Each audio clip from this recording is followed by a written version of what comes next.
To start this one off, I would like to mention that I am starting at the second story of the second part, as I find these stories that are slightly longer a bit more interesting and a bit better written, but it doesn't mean I don't like the first part. You can go ahead and read that at any point.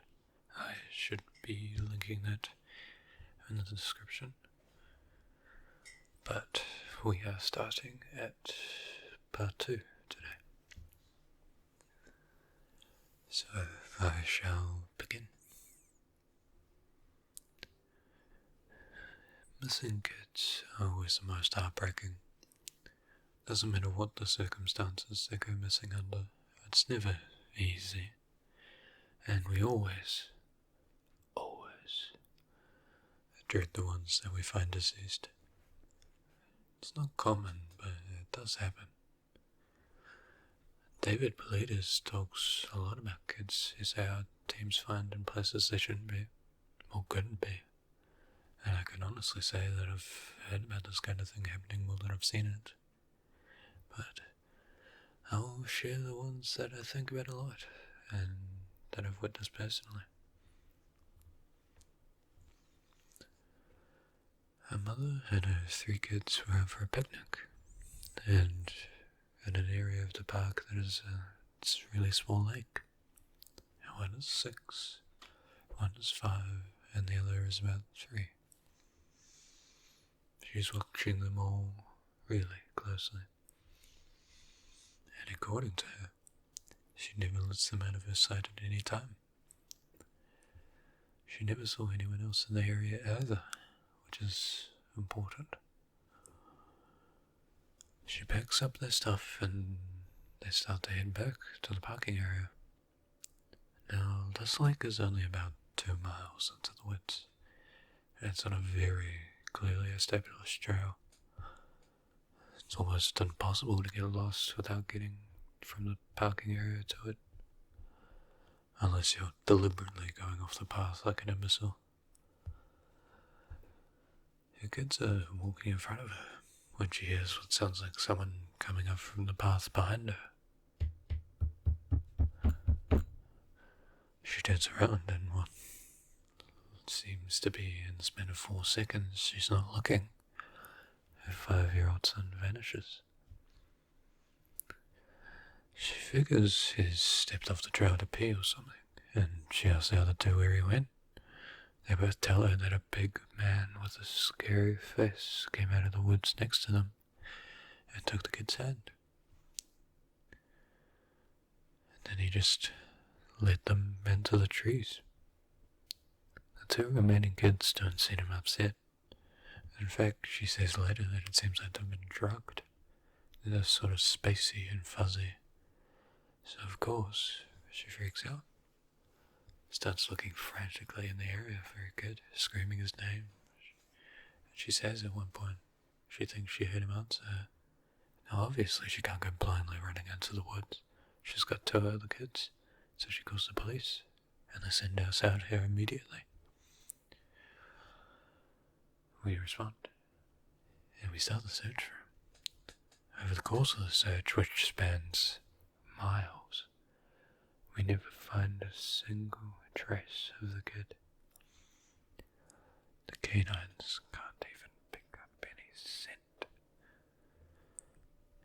We don't find any clothing, never any broken bushes, anything like that could signify a child being there. Of course, there's suspicion about the mother for a while, but it's pretty clear that she's completely destroyed by the whole thing. We ended up looking for this kid for weeks with a lot of volunteer help, but eventually the search peters out and we have to move on. The volunteers keep searching though, and one day we get a call on the radio letting us know that the body has been found and needs to be recovered. But when they told us the location, not one of us can believe it. We figure it has to be a different kid, but when we go out there, about 15 miles from the site where he had vanished. Sure enough, we found the body of our kid we'd been looking for. And I'd been trying to figure out how this kid got where he had to be in the area, because he figured he might as well look in the places no one else would think to look, in the off chance the body had been dumped. So when he comes to the base of a tall, rocky slope of a little boy, stuffed halfway up, he sees something. He looks through his binoculars, and sure enough, that's the body of this boy, stuffed in a little opening in the rock. He recognizes the color of the kid's shirt, so he knows right away that's the missing boy. That's when he calls it in, and we were dispatched. It took us almost an hour to get his body down, and none of us could believe what we were seeing. Not only was this kid 15 miles from where he had started, there was no possible way he could have gotten up there on his own. The slope is treacherous, and it's hard for even us without climbing gear. A 5-year-old boy doesn't have any way of getting up there. Of that I'm certain. Not only that, but this kid doesn't have a scratch on him. His shoes are gone, but his feet aren't damaged or dirty. So it wasn't as if an animal dragged him up there. And for what we can tell, he hasn't been dead for very long. He'd been out there over a month by that point, and it looked like he'd only been dead for at most a day or two. The whole thing was unbelievably strange, and it was one of the most disconcerting calls I've ever been on. We found out later that the coroner determined the kid had died from exposure. He'd frozen to death, probably late at night 2 days before we found him. There were no suspects and no answers to date. It's one of the weirdest things I've ever seen.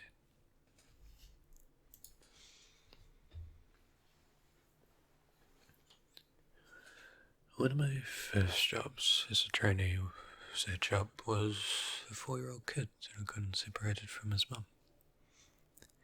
This was one of those cases where we knew we were going to find him because the dogs were picking up a very strong scent trail, and we saw clear signs that he was in the area. We ended up finding him in a berry patch about half a mile from where he'd last been seen. The kid wasn't even aware that he'd wandered that far. One of the vets brought him back, which I was glad for, because I'm really not good with kids, and it's kind of hard to talk to them and keep them company. But as my trainer and I headed back, she decides to take me on a detour to show me one of the hot spots where we tend to find missing people. It's a natural dip in the land near a popular trail, and people will usually move downhill because it's easier. We hike out there, and a few miles away, we get there. As we're walking around the area, and she's pointing out places she's found people in the past, I see something in the distance. Now, this area we're in is about 8 miles from the parking area. So there's back roads you can take to get closer if you don't want to hike that far. But we're on state-protected land, which means there can't be any kind of commercial or residential development out here. The most you'll ever see is a fire tower or a makeshift shelter that homeless people think they can get away with building. But I can see from here that whatever that thing is has straight edges. And if there's one thing you learn quickly, it's that nature rarely makes straight lines. And I point it out, but she doesn't say anything. She just hangs back and lets me wander over and check it out. I get within about 20 feet of it, and all the hair on the back of my neck stands up. It's a staircase. In the middle of the fucking woods. In the proper context, it would literally be the most bathing thing ever.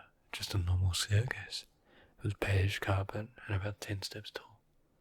But instead of being in a house, where obviously should be.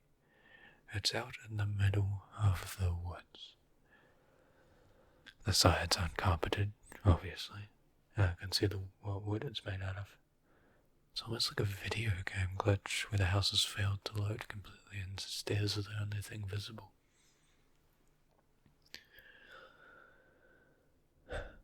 I stand there, and it's like my brain is working overtime to try and make sense of what I'm seeing.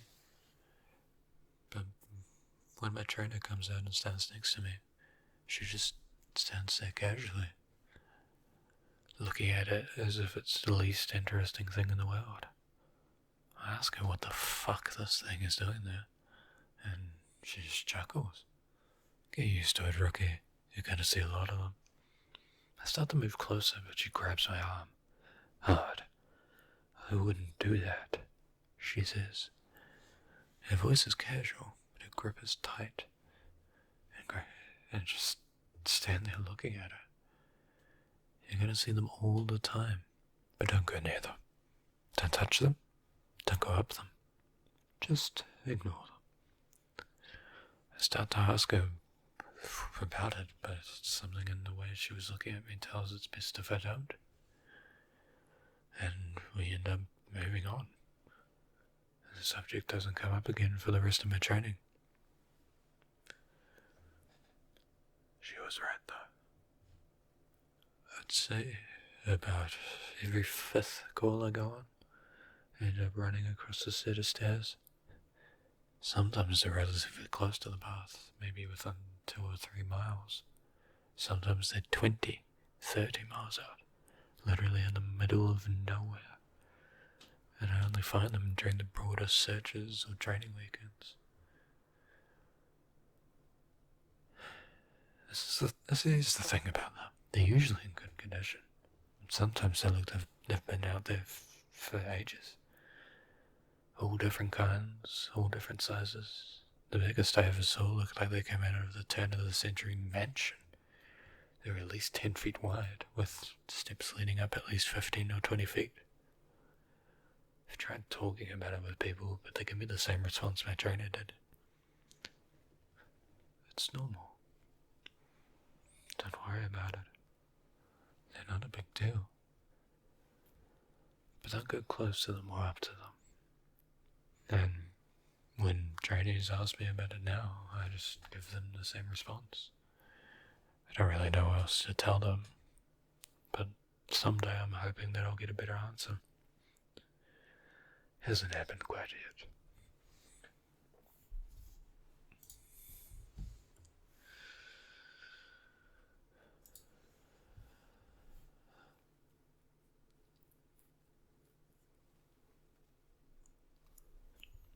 A lot of my less outdoorsy friends want to know if I've ever seen the goat man while I've been out on my calls. Unfortunately, or I guess fortunately, I've never had anything quite like that happen. I guess the closest was the whole black-eyed man thing, but I didn't see anything. However, there was one call where I had something similar happen. But I'm not sure if I'm willing to chalk it up to the goat man.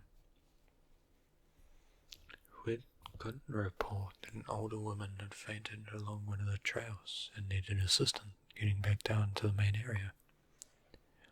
We hike up to where she's at, and her husband is just beside himself. He runs, well, I guess more jogs to us, and tells us that he was a little ways off the trail, looking at something, when his wife starts screaming behind him. He runs back to her, and she's passed out on the trail. We get her on a backboard, and as we're getting her down to the welcome center, she comes to and starts screaming again. Calm her down and ask what happened. I can't remember what verbatim she said, but essentially what happened was this. She had been waiting for her husband when she started hearing this really strange sound. It sounded like sort of a cat, but it was off somehow, and she couldn't quite figure out why. She went a little ahead to try and hear it better, and it it sounded like it was coming closer. She said the closer it got, the more uneasy she was, until finally she figured out what was wrong. I never remember this next part, because it was so weird that I don't think I can forget it if I tried. It wasn't a cat. It was a man saying the word meow over and over. Just meow, meow, meow. But it wasn't a man. It couldn't have been, because I've never heard a man make his voice buzz like that. I thought my hearing aid was going out, but it wasn't. I adjusted it and his voice still sounded all buzzy. It was awful. He was coming closer, but I couldn't see him. And the closer he got, the more scared I was. The last thing I remember was the shape coming out of the trees. And I guess that's when I fainted. Now, obviously I'm a little perplexed as to why a guy would be out in the fucking woods chanting meow, meow at people. So once we get down the mountain, I tell my superior that I'm going to search the area to see if I can find anything. He gives me the go-ahead, and I grab a radio and hike back to the area where she fainted. I don't see anyone, so I keep going a mile more, and when I head back to go off the trail to see if I can figure out where she was coming from, it was almost sunset at this point.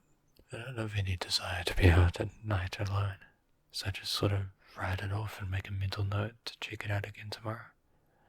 But as I'm headed back, I start to hear something in the distance. I stop. I call out for anyone in the immediate area to identify themselves. The sound didn't come closer or get louder, but it sounded exactly like a man saying meow, meow, and it was really odd and monotone, as comical as it makes it sound. It was almost like that guy from South Park with the electrolarynx net. Meow. I go off the trail in the direction I think it's coming from, but I never seem to get closer. It's almost like it's coming from all directions. Eventually it just sort of fades out, and I ended up going back to the welcome center. I didn't get any further reports like that, and even though I went back to the area, I never heard that exact sound again. So I suppose it could have just been some stupid kid out there fucking with people. But even I have to admit that it was weird.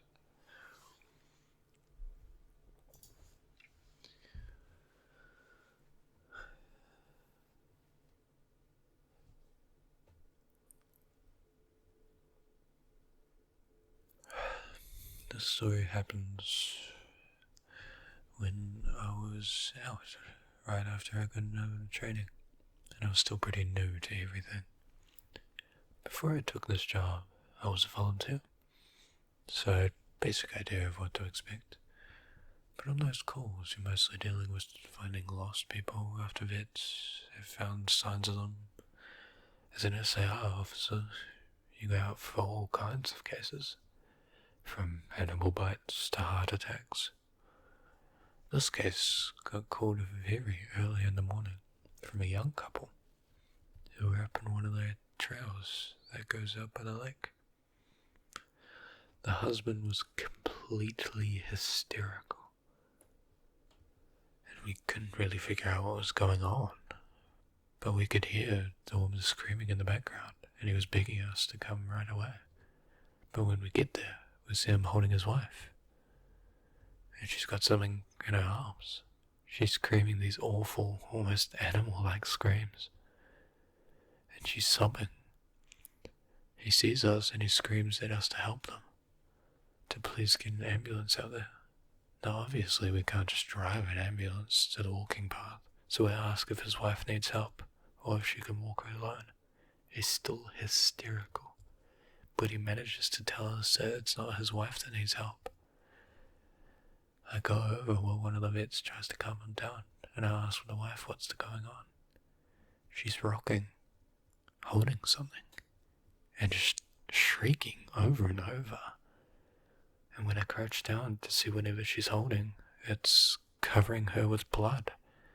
That's when I noticed a sling on her front and my heart sinks. I ask her to tell me what's going on, and I sort of pry her arms gently to see what she's holding. It's her baby. It's baby that was quite obviously dead. His head had been caved in on one side, and he's covered in scratches. Now, I've seen dead babies before, but something about this whole situation hits me hard. And I've taken a second to compose myself, and I get up and go to one of the other vets who's standing by. I tell him that it's a dead kid, and he sort of pats my shoulder and he tells me he'll deal with it. It took us over an hour to get this woman to let us see her kid. Every time we try to take him for her, she flips out and tells her we can't have him. It'll be okay if we just leave her alone and let her help him. But eventually, one of the vets manages to calm her down, and she gives us the body. We took her back to the med area, but when the EMTs showed up, they told us that there was never any hope of saving the kid. He died instantly from the trauma to his head. I was good buddies with one of the nurses who had met them in the hospital, and she told me later what happened. Turns out the couple had been walking with the baby in a sling, and they had stopped because the kid was fussing. The dad takes the kid and is holding him, looking out over this little gully by the path. The mum stands next to him, but she ends up stepping on a leash past the soil, and she trips. She falls onto the dad, who drops the kid, who ends up falling about 20 feet down the little gully to the rocks at the bottom. The dad climbed down and recovered the kid, but it had fallen right on his head. It was dead by the entire time he got there. The baby was about 15 months old, and it was a total freak accident. A series of events that coalesced into the worst possible outcome. It's probably one of the more awful calls I've been on.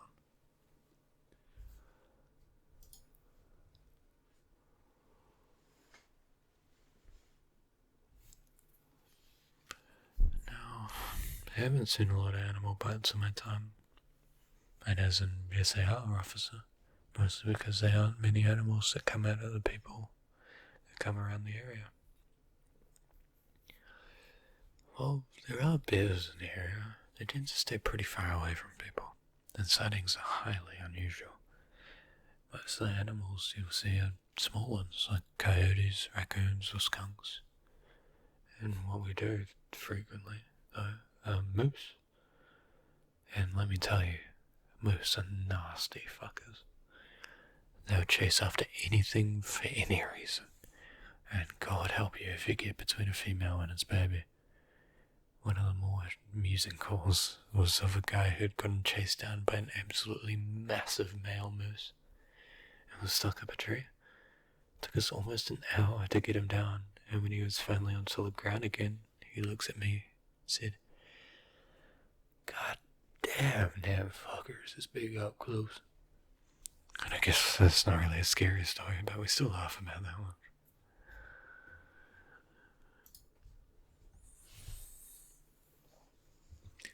I honestly don't know how I'd forgotten the story, but it is by far the scariest thing that's happened to me. I guess maybe I've tried so long to forget about it, and it just didn't come to my mind right away. But as someone who spends literally all of their time in the woods, you don't ever want to let yourself get scared of being alone, or out in the middle of nowhere. That's why when you have experiences like this, you tend to just forget and move on. But this is to date the only thing that's ever seriously made me consider if this job is the right one for me. I don't really like talking about it much, but I'll do the best I can to remember it all. As I recall, this took place right at the end of spring. It was a typical lost child call. A 4-year-old girl who'd wandered away from her family's campsite and had been missing for about 2 hours. The parents were completely despondent and told us what most parents do. My kid would never wander away. She's so good at staying close. She's never done anything like that before. We assure the parents that we'll do everything we can to find her, and we spread out in a standard search formation. But I was partnered with one of my good buddies this time, and we sort of just casually holding conversation while we hiked. I know it sounds callous, but you do sort of become desensitized when you've done this long enough. It just becomes the norm. And I think to a certain extent, you have to learn to desensitize yourself in order to work this job. We searched for a good 2 hours, going well beyond where we think she should be. And when we come out of a small valley, something makes us both stop in unison. We freeze and look at each other. There's almost a sensation like a plane depressurizing. My ears pop, and I have this odd sensation of having been dropped about 10 feet. I start to ask my buddy if he feels that. But before I can, we hear the loudest sound I've heard in my life. It was almost like a freight train passing directly by us. It was coming from every direction at once, including above and below us. He screamed something at me, but I can't hear him over this deafening roar. Understandably, freaked out. We all looked around us, trying to find the source of the sound, but neither of us see anything. Of course, the first thought was a landslide, but we're not near any cliffs. And even if we were, it would have hit us by now. The sound goes on, and we're trying to yell at each other. But even standing close together, we can't hear anything but the sound. And then as suddenly as it starts, it stops. Like someone threw a switch and cut it off. We stand there for a second, perfectly still. And slowly the normal sounds of the woods come back. He asked me what the fuck just happened, but I just kind of shrug, and we stand there looking at each other for a minute. I get on radio and ask if anyone else had heard the end of the fucking world, but no one else hears it. Even though we're going about an hour later. Even though we're all within shouting distance of each other. My buddy and I sort of shrug it off and keep going, I guess. But about an hour later, we check up on the radios, and no one's found the little girl. Most of the time, we won't search when it gets dark, because we don't have any kind of lead on her. But a few of us decide to keep going, including me and my buddy. We keep close together, and we're calling out for every couple of minutes. At this point, I'm hoping beyond hope that we find her, because while I may not like kids, the idea of them being out all alone in the dark is awful. The woods can be intimidating to kids in the daylight, and at night, well, that's a whole different beast. But as time goes on, we don't end up seeing any signs of her, or getting any responses. At around midnight, we decide to turn around and head back to the rendezvous point. We're about halfway back when my buddy stops and shines his light to the right of us into a really thick deadfall. A group of dead trees rather, and ask him if he's heard a response, but he tells me just to be quiet for a second and listen. I do, and in the distance I can hear what sounds like a kid crying. We both call the girl's name and listen for any kind of response, but it's just this really faint cry. We head in the direction of this deadfall and go around it, calling her name over and over. As we get closer to the crying, I start getting this weird feeling in my gut and telling my buddy that something isn't right. He tells me he feels the same, but we can't figure out what it is. We stop where we are and call the girl's name again. At the same time, we both figure it out. is on a loop. It's the same little hitching sob, then wail, then quiet hiccup, repeated over and over. It's exactly the same every time. And without saying another word, we both take off running. It's the only time I've ever lost my composure like that. But something about it was so incredibly wrong, and neither of us wanted to stay out there anymore. When we got back to the rendezvous, we asked if anyone else heard anything strange, but no one else knew what we were talking about. I know it sounds sort of anticlimactic, but that call fucked me up for a long time. As for the little girl, we never found a trace of her. Kept an eye out, and all the other people we've never found. But frankly, I doubt we'll ever find anything.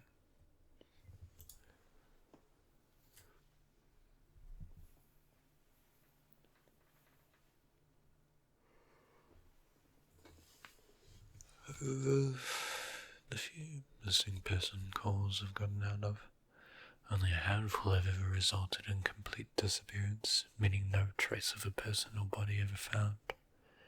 But sometimes a body just leads to more questions than answers. Here are some of the bodies that we've found and become infamous on our team. A teenage boy whose remains were recovered almost a year after he vanished. We found the top of his skull, 2 finger bones, and his camera almost 40 miles from where it was last seen. The camera was sadly destroyed. The pelvis of an older man who had vanished a month earlier. That was all we found of the man. The lower jaw and right foot of a 2-year-old boy in the highest peak of a ridge in the southern part of a park. The body of a 10-year-old girl with Down syndrome, almost 20 miles from where she had vanished. She had died from exposure 3 weeks after going missing, and all of her clothes were intact, except for her shoes and jacket. There were berries and cooked meat in her stomach when we did the autopsy. The coroner said it had appeared if someone had been taking care of her. There were no suspects ever identified. The frozen body of a 1-year-old baby found a week after vanishing in the hollow trunk of a tree 10 miles from the area it was seen last. There was fresh milk found in his stomach, but his tongue was gone. A single vertebra and right kneecap of a 3-year-old girl found in the snow almost 20 miles from the campground her family had been the previous summer. Now, on to a couple of stories my friend told me. I mentioned that you're all interested in the stairs, and you're in luck. He's had a closer encounter with them, though he doesn't have any explanation for them. He does have a bit more experience with them than I do.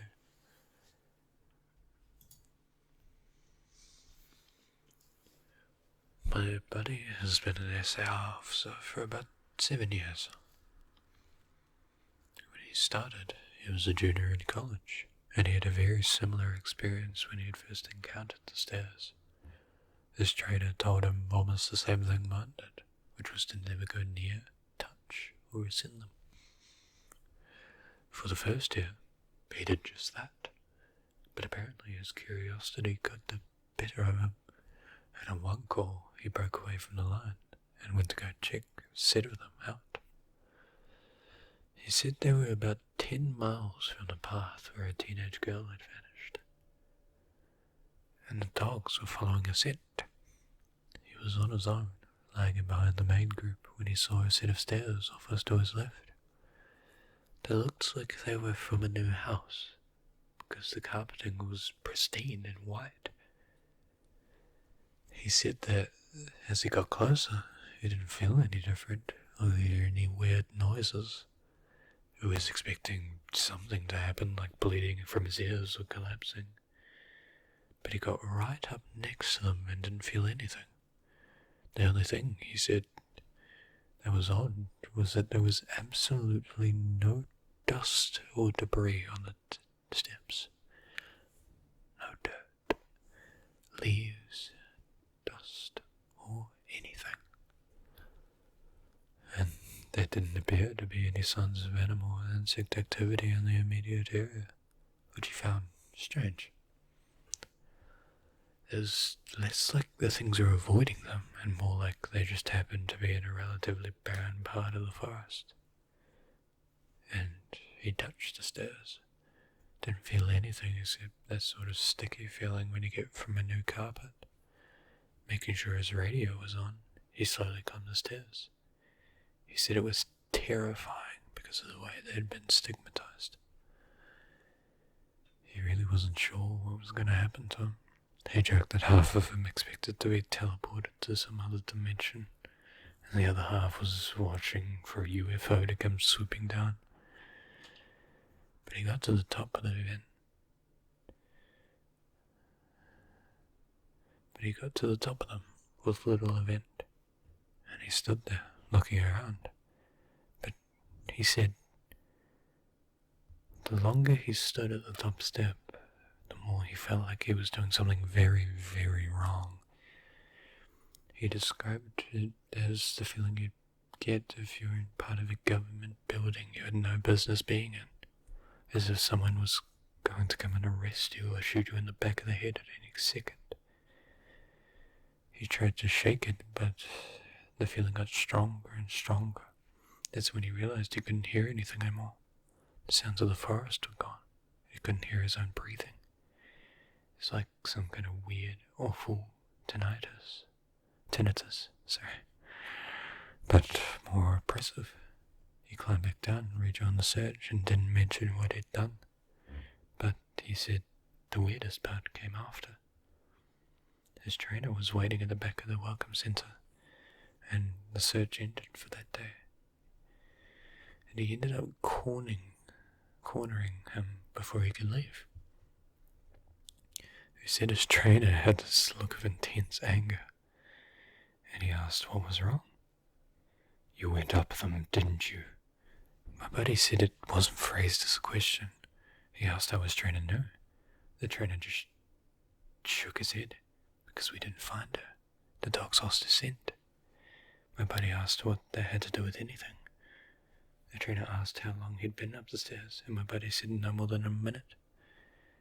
The trainer gave him this really awful, dead-eyed look and told him that if he ever went up another set of stairs again, he'd be fired immediately. The trainer walked away, and I guess he's never answered any of the questions my buddy has asked about him since.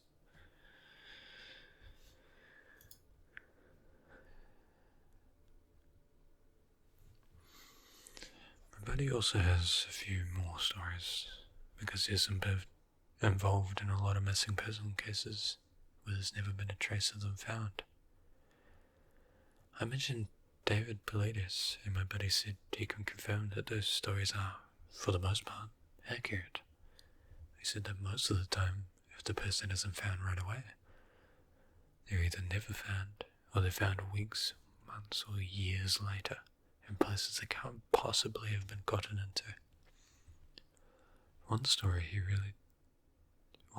told me really stood out, that involved a 5-year-old boy with severe mental disability. The little boy vanished from a picnic area in late fall.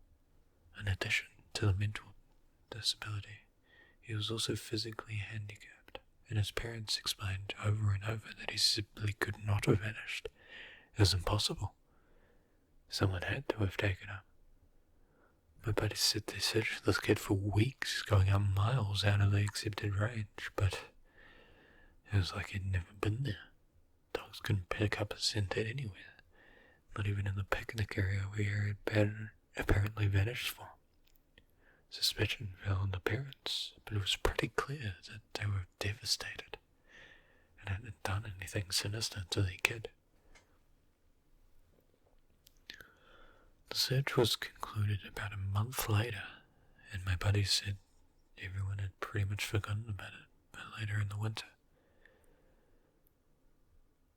He ended up going out on a training hop in the snow that winter though, and on one of the higher peaks, he came across something in the snow.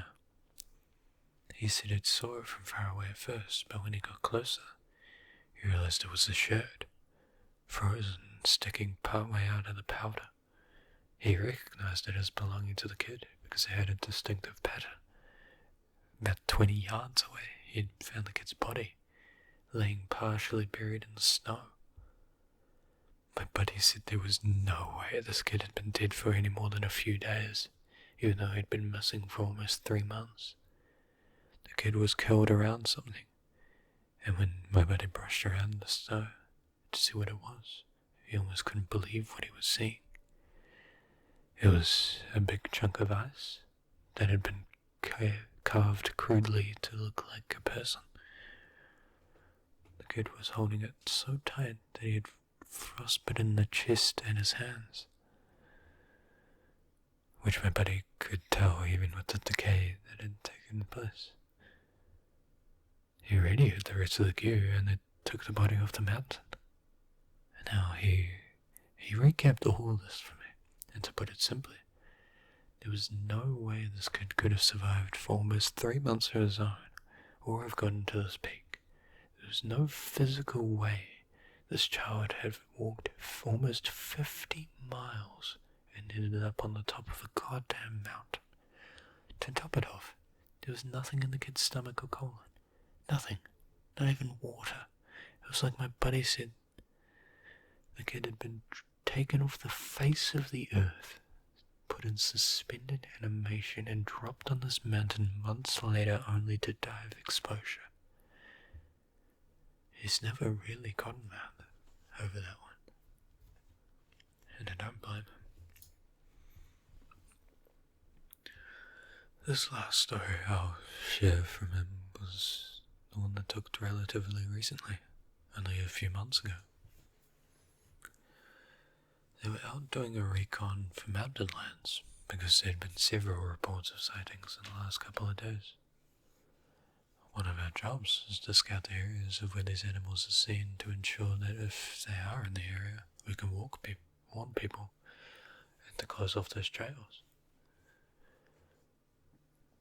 He was out on his own in a very heavily forested part of the park toward dusk when he heard what sounded like a woman screeching from the distance. Now, as most of you know, when a mountain lion screams, it sounds almost exactly like a woman being brutally murdered. It's unsettling, but far from abnormal.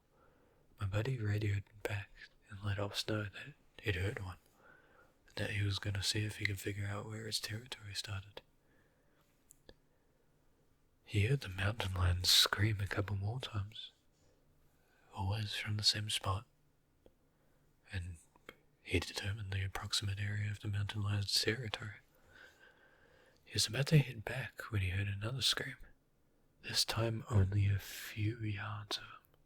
Of course, he just freaks out and starts heading back at a much faster pace, because the last thing he wants is to run and goddamn mountain lion get mauled to death. As he got back on the path, he started heading back. The screaming followed him, and he broke into a jog.